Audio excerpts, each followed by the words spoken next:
சம்பந்தமாகத்தான் நாங்கள் பார்க்க போகிறோம். அன்புக்குரிய சகோதரர்களே, முஸ்லீம்கள் வியாபார சமூகம் எதை வச்சு சொல்றோம் தெரியுமா? நீங்க ஹதீஸை புரட்டி பாருங்க.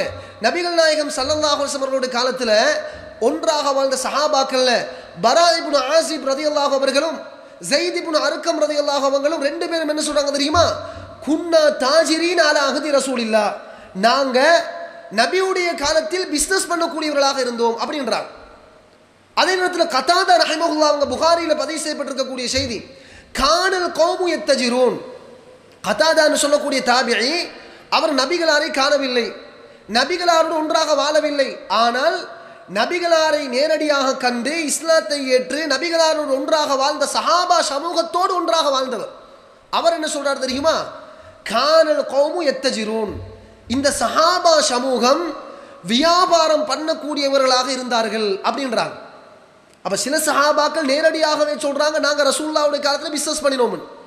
சஹாபாக்களை கண்ட தாபியங்கள் சொல்றாங்க, இந்த சஹாபா சமூகம் வியாபாரிகளாக இருந்தார்கள் என்று. அதே மாதிரி நீங்க சூரத்துல் ஜும்ஆவுல பாருங்க பார்ப்போம். நபிகளார் ஹுத்பா பிரசங்கம் நிகழ்த்தி கொண்டிருக்கிறார்கள். திடீரென்று பிசினஸ் உடைய பொருட்கள் எல்லாம் வந்து இறங்குகிறது. இதை சஹாபாக்கள் கண்ட உடனே ஹுத்பாவை விட்டுட்டு எழுப்பிட்டு போயிட்டாங்க, ஜும்மாவிலிருந்து எழுப்பிட்டு போயிட்டாங்க. வெறுமனே 12 பேர் மட்டும்தான் பேலன்ஸ் ஆகி நின்றாங்க. ஒரு சப்ஜெக்ட் நடக்குது.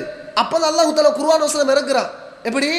ஜும்ஆவுடைய நேரத்தில் வந்து பிசினஸ் பண்ணுவது தடை, வியாபாரம் பண்றது கூடாது. வதருல் பை, தொழுகைக்கு அழைக்கப்பட்டா நீங்க பள்ளிக்கு போயிடணும், பிசினஸ் உற்றுறணும் என்ற குர்ஆன் வசனம் இறங்குது. நீங்க எழுப்பி போனீங்க பாருங்க, வியாபார பொருட்கள் வந்த உடனே நீங்க அல்லாஹ்வுடைய மாளிகையில் இருந்து நீங்க எழுப்பி போனீங்க தானே. வதரகூக காயிமா, நபிகளார் நின்ற நிற்படத்தில் ஹுத்பா செய்து கொண்டிருக்கிறார்கள். பிசினஸ் உடைய ப்ரொடக்ஷன் எல்லாம் வந்த உடனே எழுப்பி போயிட்டாங்க. அப்ப அல்லாஹ் தஆலா குர்ஆன்ல தெளிவாக சொல்றான், எல்லாரும் உங்களை விட்டுட்டு போயிட்டாங்க இல்லையா, நபியை நீங்கள் சொல்லுங்கள், மா இந்தல்லாஹி கைருன் மினல் லஹ்வி வ மினத் திஜாரா, பிசினஸ்ல இருக்கிற ஹைரை விடவும் அல்லாஹ்விடத்திலிருந்து கிடைக்கிற நலவுகள் உங்களுக்கு கூட இருக்குது அப்படின்னு குர்ஆன் வசனம் எல்லாம் இறங்குது. அப்ப இந்த சம்பவம் எதை காட்டுது? நபியுடைய காலத்தில் வாழ்ந்த சஹாபாக்களில் அதிகமானவர்கள் பிசினஸ் பண்றவங்களாக இருந்தாங்க. அப்ப எங்க முஸ்லிம் சமூகத்துக்கு வியாபாரம் சம்பந்தப்பட்ட பெரிய வரலாறு இருக்கிறது, பெரிய ஒரு வரலாறு இருக்கிறது. இவ்வளவு வரலாறு உள்ள இந்த சமூகத்தில் வாழுகின்ற நானும் நீங்களும் இன்றைக்கு பிசினஸ் பண்றோம். அப்ப நாங்க பிசினஸ் பண்றதுக்கு ரோல் மாடலாக யார் எடுக்கணும்? வியாபாரத்தினுடைய சட்டதிட்டங்களை யார்கிட்ட படிக்கணும்? குர்ஆனில் இருந்து படிக்கணும், நபிகளாருடைய வாழ்க்கையிலிருந்து படிக்கணும். ரசூலுல்லாஹ்வோடு ஒன்றாக வாழ்ந்த சஹாபாக்கள் ஒரு வியாபாரத்தை செய்கின்ற நிலைமையில் நபிகளார் அதை அங்கீகரிச்சிருந்தா அதிலிருந்து படிக்கணும். அதனால தான் சகோதரர்களை திரும்ப திரும்ப நான் ஞாபகப்படுத்துகிறேன், ஹதீஸ் கிரந்தங்கள் ஏராளமாக இருந்தாலும் நாங்கள் எல்லாரும் பரிச்சயமாக அடிக்கொரு முறை பார்க்கிற ஒரு கிரந்தம் தான் சஹீஹுல் புகாரி. சஹீஹுல் புகாரி, இந்த சஹீஹுல் புகாரி ஹதீஸ் கிரந்தத்தில் மாத்திரம் இஸ்லாமிய வியாபாரம் சம்பந்தமாக கிட்டத்தட்ட 193 ஹதீஸுகள் இருக்கின்றன.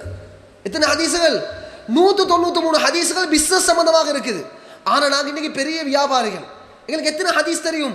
யோசிச்சு பாருங்க பார்ப்போம். எங்களுக்கு ஹதீஸுகள் 193ல ஆக குறைஞ்சது ஒரு 3-4 ஹதீஸாவது தெரியுமான்னு கேட்கிறேன். இது யாரையும் குறை சொல்வதற்காக அல்ல. இன்றைக்கு கேள்விப்படுகின்ற பல இடங்களிலே முஸ்லிம் வியாபாரிகள் தங்களுடைய நம்பிக்கை தன்மையை, நம்பகத்தன்மையை குறைத்து கொண்டு போகிறார்கள். ஒரு செக் கொண்டு கொடுத்தா டைமுக்கு பாஸ் ஆகுறது இல்லை, கால் பண்றாங்க, நீங்க தந்த செக் ரிட்டர்ன் ஆகிச்சு, என்ன செய்யறதுக்கு? ஒரு வார்த்தையில பதட்டம் கூட இல்லை, பாடி லாங்குவேஜ்ல டென்ஷன் கூட இல்லை. அப்படியா? செக் ரிட்டர்ன் ஆகி இருக்குதா, சரி இன்னொரு கிழமையில இன்னொரு செக் எழுதி தாரனே. அடே, கொடுத்த வாக்கு நீ நிறைவேற்றல, கொடுத்த செக்கை வந்து நேரத்துக்கு பாஸ் பண்ணல, இன்னைக்கு சர்வசாதாரணமாக இருக்குது. நாங்க பதறி போறோம், கொடுத்த செக் ஒன்று இன்னைக்கு அதாவது பவுன்ஸ் ஆகியாச்சு, செக் ரிட்டர்ன் ஆகிச்சு, தடுமாறுறோம். செக்கை தந்தவங்கள்ட்ட போய் நீங்க தந்த செக் ரிட்டர்ன், நான் இன்னும் உங்களை நம்பி இன்னொருத்தர் கொடுத்துட்டு அவன் கால் பண்ணி ஏசுறான் என்று சொன்ன. அப்படியா? சரியாப்பா, ரிட்டர்ன் என்ன, நான் வார கிழமைக்கு இன்னொரு செக்கை போட்டு தாரேன், சிம்பிளாக சொல்லி முடிக்கிறான்.